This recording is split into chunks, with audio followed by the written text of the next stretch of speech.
France के एक airport पर 18 बरस रहने वाले ईरानी बाशिंदे मेहरान करीमी नासरी हवाई अड्डे पर ही इंतकाल कर गए। मेहरान करीमी नासरी ने 1988 से 2006 तक चार्ल्स डिगॉल एयरपोर्ट के एक छोटे से हिस्से को अपना घर बनाए रखा। सन 2004 में उनकी जिंदगी पर दी टर्मिनल नामी फिल्म भी बनाई गई थी, जिसमें टॉम हैंक्स ने मरकजी किरदार अदा किया था। उन्हें बिलाखिर फ्रांस में रहने की इजाजत दे दी गई थी, लेकिन वो कुछ अरसा पहले एयरपोर्ट वापस लौट आए थे। फ्रांसीसी खबर एजेंसी के मुताबिक 1945 में ईरान के सूबे खोस्तान में पैदा होने वाले नासरी पहली बार अपनी वालिदा की तलाश में यूरोप आए थे। वो कई बरस बेल्जियम में रहे।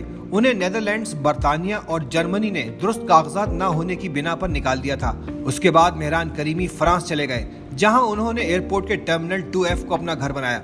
एयरपोर्ट पर वो एक बेंच पर रहते थे, जिसके इर्द गिर्द ट्रॉलियों में उनका सामान रखा होता था। उन्होंने अपनी जिंदगी के तजुर्बात तहरीर किए। वो हवाई अड्डे पर कयाम के दौरान किताबें और अखबारात पढ़ते थे, अपनी जिंदगी के लम्हात नोटबुक पर दर्ज करते थे। उनकी कहानी ने बैनुल अक़वामी मीडिया में जगह पाई, जिसके बाद मशहूर फिल्म डायरेक्टर स्टीवन स्पीलबर्ग की नज़र उन पर पड़ी।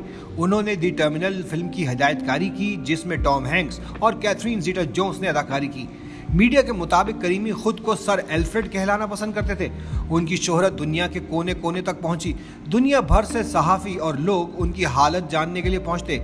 एक मौका ऐसा भी आया जब वो दिन में 6 इंटरव्यूज तक दे रहे थे। मेहरान करीमी नासरी 1945 में ईरान के सूबे खोस्तान में पैदा हुए। एक तवील सफर के बाद नवंबर 1988 में पेरिस के शुमाली में रोइसी में रिहाइश इख्तियार की। उन्होंने अपनी वालिदा की तलाश के लिए कई मुल्कों का सफर किया। इस दौरान वो लंदन, बर्लिन और यहाँ तक कि एम्स्टरडैम भी गए। हर बार हुकाम ने उन्हें अपने शनाख्ती कागजात पेश न करने की वजह से निकाल दिया।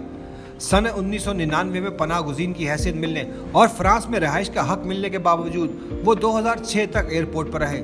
उन्हें बीमारी के बायस अस्पताल ले जाया गया, जिसके बाद अखबार लिबरेशन के मुताबिक वो फिल्म से मिलने वाले पैसों से एक हॉस्टल में रहने लगे। एक एयरपोर्ट एहलकार के मुताबिक कुछ हफ्ता पहले मेहरान करीमी नासरी एयरपोर्ट वापस लौट आए और फिर अपनी मौत तक यहीं रहे।